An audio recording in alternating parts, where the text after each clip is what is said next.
दोस्तों, आईपीएल 2026 का 70वां मैच और कोलकाता के ऐतिहासिक ईडन गार्डन्स में आज कोलकाता नाइट राइडर्स बनाम दिल्ली कैपिटल्स की लड़ाई शुरू होने से पहले ही एक अजीब और ट्रेजिक स्थिति में पहुंच गई, क्योंकि मैच शुरू होने से ठीक कुछ देर पहले ही मुंबई के वानखेड़े में राजस्थान रॉयल्स जीतकर अपना प्लेऑफ टिकट कंफर्म कर चुकी थी और उस नतीजे के झटके से केकेआर की जो थोड़ी बहुत कमजोर प्लेऑफ उम्मीद बची थी वह टॉस होने से पहले ही पूरी तरह खत्म हो गई।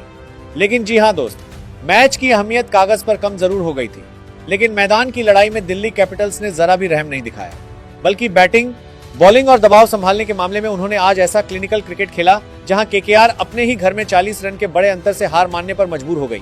टॉस जीतकर कोलकाता नाइट राइडर्स ने पहले गेंदबाजी करने का फैसला किया था। सोच बिल्कुल साफ थी ईडन की जानी पहचानी पिच पर शुरुआत में ही दिल्ली को दबाव में डालकर कम रनों पर रोक देना, लेकिन दिल्ली कैपिटल्स ने बैट हाथ में लेकर उतरने के जान करने को परजीत करने का फैसला किया था। बात पहले ओवर से ही बता दिया कि आज वे सिर्फ मैच खेलने नहीं उतरे हैं, बल्कि सीजन की सबसे बेहतरीन और पूरी बैटिंग परफॉर्मेंस में से एक देने आए हैं। अभिषेक पोरेल ने शुरुआत में ही 18 गेंदों पर 22 रन बनाकर 4 बाउंड्री के साथ पारी में शानदार रफ्तार ला दी। दूसरी तरफ के एल राहुल ने पहले पिच की स्थिति समझकर खेला, लेकिन एक बार सेट होने के बाद केकेआर के गेंदबाजों पर इस तरह टूट पड़े जहां दिल्ली का स्कोरबोर्ड रॉकेट की रफ्तार से आगे बढ़ने लगा। साहिल परख ने भी 17 गेंदों पर 24 रन बनाकर शानदार योगदान दिया। पावर प्ले के बाद दिल्ली ने एक विकेट पर 53 रन बनाकर मैच की एक मजबूत नींव तैयार कर ली। इसके बाद बीच के ओवरों में केएल राहुल ने जैसे पूरे मैच का रिमोट कंट्रोल अपने हाथ में ले लिया। दोस्त, सुनील नारायण के खिलाफ शानदार तरीके से पैरों का इस्तेमाल करके सीधा गैलरी में छक्का, शॉर्ट गेंद मिलते ही बेहतरीन टाइमिंग से बाउंड्री और खाली जगहों में सिंगल डबल लेकर स्कोरबोर्ड को चलाए रखना, राहुल ने आज ईडन में बल्लेबाजी का एक लाजवाब प्रदर्शन दिखाया। सिर्फ 25 गेंदों पर एक तूफानी 50 पूरी करने के बाद उन्होंने और भी रौद्र रूप धारण कर लिया। आखिरकार 30-25 गेंदों पर एक तूफानी 50 पूरी करने के बाद गेंदों पर 60 रन, 7 चौके और 3 छक्कों के साथ राहुल ही आज दिल्ली की पारी की असली रीढ़ बनकर खड़े हुए।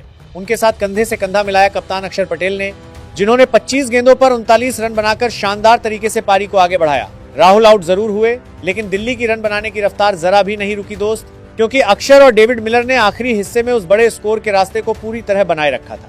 डेविड मिलर ने 19 गेंदों पर 28 रन बनाकर अपने जाने पहचाने अनुभव का शानदार परिचय दिया और आखिरी ओवरों में दिल्ली के बल्लेबाजों ने साफ कर दिया, आज 180 नहीं, लक्ष्य सीधे 200 के पार है। आशुतोष शर्मा की छोटी लेकिन असरदार कैमियो, मिलर की पावर हिटिंग और अक्षर की आक्रामक बल्लेबाजी के दम पर दिल्ली कैपिटल्स ने 20 ओवर में 5 विकेट खोकर 203 रन का एक पहाड़ जैसा टोटल खड़ा किया। केकेआर की तरफ से सौरभ दुबे ने 2 विकेट लेकर कुछ हद तक लड़ाई करने की कोशिश जरूर की, लेकिन बाकी गेंदबाज दिल्ली के इस लगातार बैटिंग तांडव को संभालने में पूरी तरह नाकाम रहे। खासकर बीच के ओवर और डेथ ओवर में दिल्ली ने जिस तरह रन लूटे, वही आज मैच का पहला बड़ा टर्निंग पॉइंट था। 204 रनों के इस विशाल लक्ष्य का पीछा करने उतरी कोलकाता नाइट राइडर्स ने शुरुआत लेकिन बिल्कुल खराब नहीं की दोस्त। पावर प्ले में ही उन्होंने स्कोरबोर्ड पर 55 रन टांग दिए थे, लेकिन असली समस्या थी उस आक्रामकता की नींव बहुत ज्यादा मजबूत नहीं थी। फिन एलन ने शुरुआत में कुछ बड़े शॉट जरूर खेले, लेकिन आज ज्यादा दूर नहीं जा सके। मनीष पांडे ने 16 गेंदों पर 25 रन बनाकर कुछ पलटवार करने की कोशिश की और दूसरे छोर से कप्तान अजिंक्य रहाणे मजबूत हाथों से केकेआर की पारी को खींचकर आगे ले जाने की कोशिश करते रहे। रहाणे ने आज 39 गेंदों पर 63 रन की एक शानदार और लड़ाकू कप्तानी पारी खेली।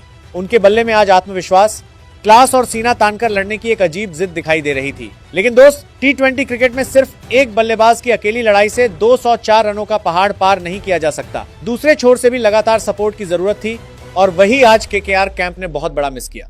मिडिल ओवरों में आकर दिल्ली ने मैच की असली चाबी पूरी तरह घुमा दी दोस्त। लुंगी अनगिड़ी ने बेहद अहम समय पर बड़ा ब्रेक थ्रू दिलाया और इसके बाद इंपैक्ट सब के रूप में मैदान पर आए। कुलदीप यादव ने केकेआर की बैटिंग लाइनअप पर ऐसा स्पिन का डंक मारा जहां से कोलकाता के लिए मैच को चूर चूर करके वापस लौटना संभव नहीं रहा।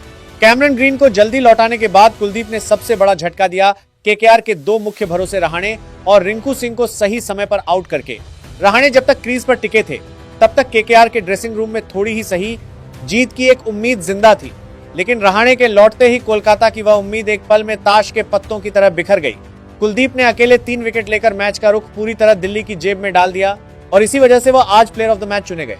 आखिर में आकर रोमैन पॉवेल ने कुछ हाथ खोलकर बाउंड्री मारते हुए आखिरी लड़ाई की कोशिश जरूर की, लेकिन मैच तब तक पूरी तरह दिल्ली की मुट्ठी में जा चुका था। लुंगी अनगिड़ी ने 3 विकेट लेकर केकेआर की इस रन चेज में आखिरी कील ठोक दी। नियमित अंतराल पर विकेट गिरने के इस पहाड़ जैसे दबाव में आकर कोलकाता नाइट राइडर्स आखिरकार 18.4 ओवर में सिर्फ 163 रन पर ऑल आउट हो गई और दिल्ली कैपिटल्स ने यह मैच 40 रनों के एक विशाल और दबंग अंतर से जीत लिया।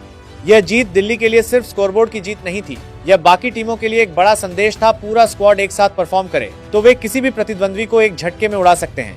कुल मिलाकर केकेआर के लिए आज की रात चरम निराशा की रात थी। प्लेऑफ की उम्मीद तो मैच शुरू होने से पहले ही खत्म हो गई थी और मैदान के प्रदर्शन में भी वे उस निराशा के काले बादल को हटाकर बाहर नहीं निकल सके।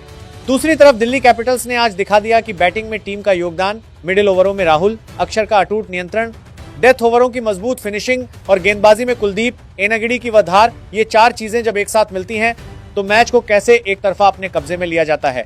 ईडन गार्डन्स में आज दिल्ली की यह 40 रनों की जीत निस्संदेह उनके सीजन की सबसे बेहतरीन और परफेक्ट परफॉर्मेंस में से एक रहेगी। दोस्तों, आपको क्या लगता है, कोलकाता नाइट राइडर्स के इस सीजन की नाकामी की असली वजह क्या थी? और दिल्ली कैपिटल्स ने जिस तरह आज ऑलराउंड परफॉर्म किया, क्या वे अगले सीजन में और बड़ा झटका दे पाएंगे? कमेंट में झटपट अपनी राय बता दीजिए और क्रिकेट की हर महत्वपूर्ण और ताजा खबर के लिए चैनल को सब्सक्राइब करें।